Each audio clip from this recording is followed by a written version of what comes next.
दोस्तों आज मैं आपको बताऊंगा कि आप अपने मौजूदा नेटवर्क को वायरलेस के थ्रू कैसे एक्सटेंड कर सकते हैं। इसके लिए आपको किसी किस्म की कोई केबल नहीं लगानी पड़ेगी। आप बिना केबल के एज ए वाईफाई एक्सटेंडर के तौर पर अपना नेटवर्क आप इसको एक्सटेंड कर सकते हैं। तो ये मेरे पास है वायरलेस से इनकी टेंडा का wireless N300 easy setup router है। तो इसको मैंने आपके लिए बनाना है ब्रिज। तो ब्रिज की वैसे मुख्तलिफ सी टाइप्स होती हैं, मतलब WISP है, यूनिवर्सल राउटर है और AP है।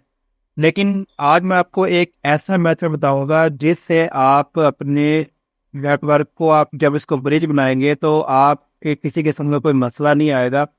मसला कैसे नहीं आएगा ये आपको मैं एंड में आपको चल कर बताता हूँ कि अगर हम किसी दूसरे तरीके से वो ब्रिज बनाते हैं तो वो उसमें प्रॉब्लम्स आती रहती हैं।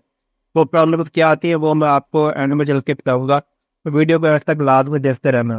तो सबसे पहले हम ये अपने में कंप्यूटर में केबल लगा लेते हैं और वाईफाई जो टेंडा है इसको हम इंस्टॉल कर लेते हैं, लगा लेते हैं। तो सबसे पहले आपने नेटवर्क कनेक्शन आपने ओपन कर लेना है। विंडो R का बटन प्रेस करके ncpa.cpl आपने टाइप कर लेना है। जैसे ही आप टाइप करेंगे तो ये देखें कि नेटवर्क कनेक्शन शो होगा। अब मैंने इसमें ये केबल लगा दिया। केबल लगाने के कुछ ही सेकंड बाद इसको जो है वो DHCP के थ्रू IP असाइन हो जाएगा। तो ये देखें IP इसको जो है वो अब असाइन हो गया है। इसके ऊपर हम राइट क्लिक करेंगे और इसका चेक कर लेंगे कि इसका IP क्या असाइन हुआ है। राइट क्लिक करके स्टेटस के ऑप्शन और डिटेल के ऊपर आगे देखेंगे तो ये हमें IP असाइन हुआ है DHCP के थ्रू। अब हमने विंडो R का बटन प्रेस करके CMD टाइप कर लेना है और हम गूगल को पिंग लगा लेते हैं।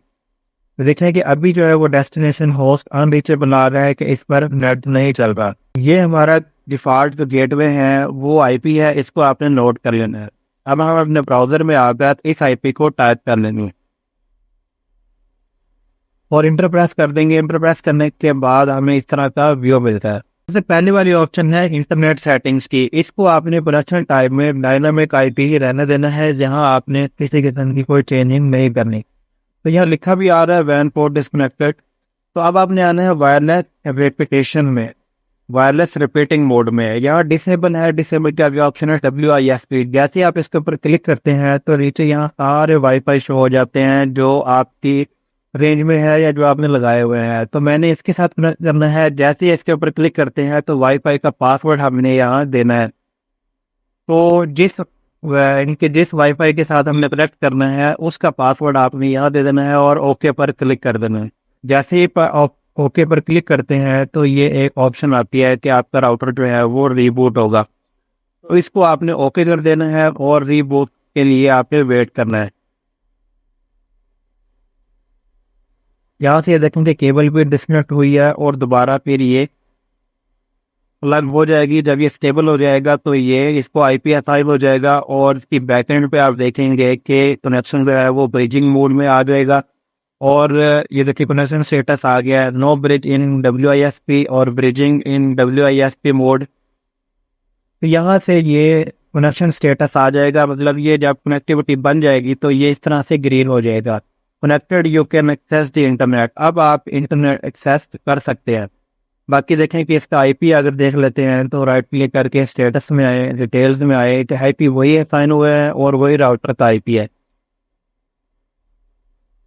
अब हम CMD में देखें तो ये देखें कि आपको गूगल से रिप्लाई भी आ रहा है। इट्स मीन के नेट हमारा चल पड़ा है। अब मैं आपको बताता हूँ कि ये WISP हम यूज़ क्यों करते हैं। और जो मैंने आपको शुरू में बताया था कि प्रॉब्लम्स आती रहती हैं।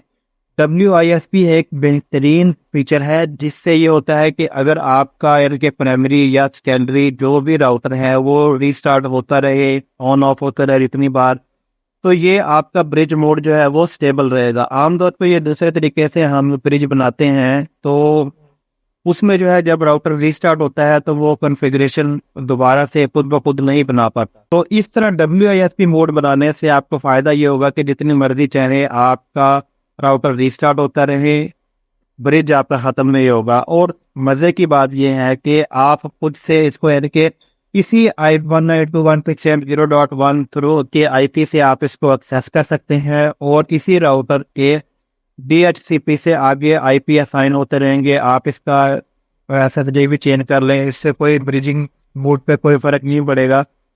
और आपकी वाईफाई जो यूज़र है उसकी रेंज भी आपके लिए एक्सटेंड हो जाएगी। तो अब हम इसको दोबारा अगर रीसेट करना चाहते हैं तो रीसेट के लिए आपने आना है, इसमें एडमिनिस्ट्रेशन में आप आएंगे और सबसे यहाँ पे दूसरी ऑप्शन है रीस्टोर फैक्ट्री सेटिंग की।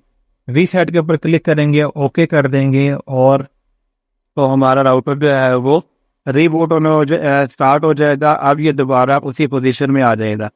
उम्मीद करता हूँ ये वीडियो आपको अच्छी लगी होगी। वीडियो अच्छी लगी है चैनल को लाजमी सब्सक्राइब कर लें और घंटी के बटन को दबा दो ताकि इस तरह के मजीद वीडियोस के नोटिफिकेशन आपको सबसे पहले मिलते रहे।